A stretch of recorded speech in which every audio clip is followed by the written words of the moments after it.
शिवसेनेने प्रबोधनकार ठाकरेंचे बहुजनवादी हिंदुत्व स्वीकारल्यानंतर शेंडी आणि जानव्याचे हित असणारे हिंदुत्व जपणाऱ्यांची आगपाखड सुरू झाली। ही आगपाखड एवढी वाढली की त्यातून गद्दारांना हाताशी धरून शिवसेना फोडण्यात आली। तरीही प्रबोधनकार ठाकरेंचे बलदंड नातू उद्धव बाळासाहेब ठाकरे हे गद्दारांसहित भाजपला चांगलेच नडले। प्रबोधनकार ठाकरेंचे नातू आणि बाळासाहेबांचे पुत्र म्हणून उद्धव साहेबांना संपूर्ण महाराष्ट्रातील जनतेची साथ मिळाली। मुसलमान आणि दलित बांधव कधी नाही ते मोठ्या संख्येने शिवसेनेच्या बाजूने उभे राहिले। शिवसेनेला लोकसभेला दणदणीत यश मिळाले। बचेंगे तो और भी लढेंगे हा हुंकार बाळासाहेबांच्या पुत्राने दिला आणि नाठाळ भाजपला वटणीवर आणले। मुंबईवर भाजपेंचा डोळा आहे, पण उद्धव साहेबांमुळे मुंबई घेणे अशक्य आहे। भाजपवाल्यांना नाकीनं मारणाऱ्या एकट्या टायगरचा दरारा दिवसेंदिवस वाढतच आहे। सात काळजाच्या आत जपून प्रेम करावे असे उद्धव साहेबांचे व्यक्तिमत्व आहे। निष्ठावंत शिवसैनिक त्यांना सात काळजाच्या आत जपतात। अशा या उद्धव साहेबांचा शनिवार दिनांक 27 जुलै रोजी 64वा वाढदिवस साजरा होत आहे। त्यानिमित्त शिवसत्ता टाइम्स न्यूज चॅनलचा हा स्पेशल रिपोर्ट।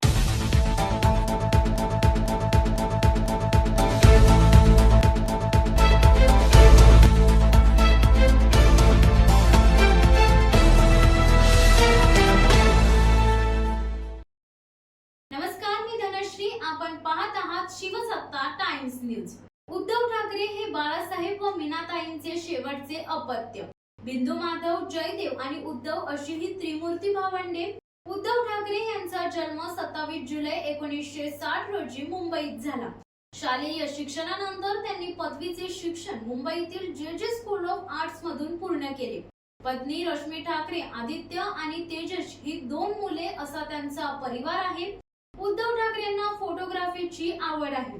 त्यांना सुरुवातीला राजकारणापेक्षा फोटोग्राफीत जास्त रस होता, मात्र जसजशी जबाबदारी वाढत गेली तसे त्यांनी फोटोग्राफीला गुंडाळून ठेवून शिवसेना हा पक्ष कुटुंब म्हणून स्वीकारला।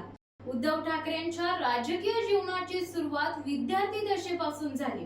शिवसेना प्रमुख बाळासाहेब ठाकरे यांनी 2022 मध्ये उद्धव ठाकरेंकडे मुंबई महानगरपालिका निवडणुकीची जबाबदारी सोपवली होती। त्यानंतर 2003 मध्ये उद्धव ठाकरे शिवसेनेचे कार्याध्यक्ष बनले। 2004 मध्ये शिवसेना प्रमुख बाळासाहेब ठाकरेंनी उद्धव यांना उत्तराधिकारी जाहीर केले। शिवसेनेचा राज्यात विस्तार करण्यात उद्धव ठाकरे यांनी महत्त्वपूर्ण भूमिका बजावली। कोणतीही निवडणूक न लढवता मुख्यमंत्री होणारे उद्धव ठाकरे हे राज्याचे पहिले नेते ठरले। शिवसेना पक्षप्रमुख उद्धव ठाकरे यांनी 28 नोव्हेंबर रोजी महाराष्ट्राचे मुख्यमंत्री म्हणून शपथ घेतली। 18 मे 2020 रोजी उद्धव ठाकरे यांनी विधान परिषद सदस्य म्हणून शपथ घेतली। 28 नोव्हेंबर 2019 ते 29 जून 2022 असा 2.5 वर्षांचा त्यांना मुख्यमंत्री पदाचा कार्यकाळ होता। आपल्या कार्यकाळात उद्धव ठाकरे यांनी कोरोना महामारी दरम्यान केलेल्या कामाची राष्ट्रीय आंतरराष्ट्रीय पातळीवर दखल घेण्यात आली। शिवसेनेत झालेल्या बंडाळीनंतर महाविकास आघाडी सरकार अल्पमतात आले। फ्लोअर टेस्टच्या आधीच उद्धव ठाकरेंनी 29 जून रोजी मुख्यमंत्री पदाचा राजीनामा दिल्याने सरकार कोसळले। उद्धव ठाकरे हे भावनाप्रधान व्यक्तिमत्व आहेत, ते निष्ठुर राजकारणी नाहीत। त्यामुळे शिवसेना पक्ष फुटल्यानंतर आत्मक्लेश म्हणून ते फ्लोअर टेस्टला सामोरे गेले नाही। त्यांनी मनाला क्लेश झाल्याने सरळ मुख्यमंत्री पदाचाच राजीनामा दिला। एकनाथ शिंदे यांच्यासह 40 आमदार आणि 12 खासदारांनी केलेल्या बंडखोरीनंतर शिवसेनेला मोठेच भगदाड पडले। मात्र हे भगदाड उद्धव साहेबांनी प्रबोधनकार ठाकरे यांच्या पुण्याईने बुजवले। त्यांनी भाजपेंचे हिंदुत्व सोडून प्रबोधनकार ठाकरेंचे बहुजनवादी हिंदुत्व स्वीकारले। परिणामी लोकसभेला शिवसेनेला दणदणीत यश मिळाले।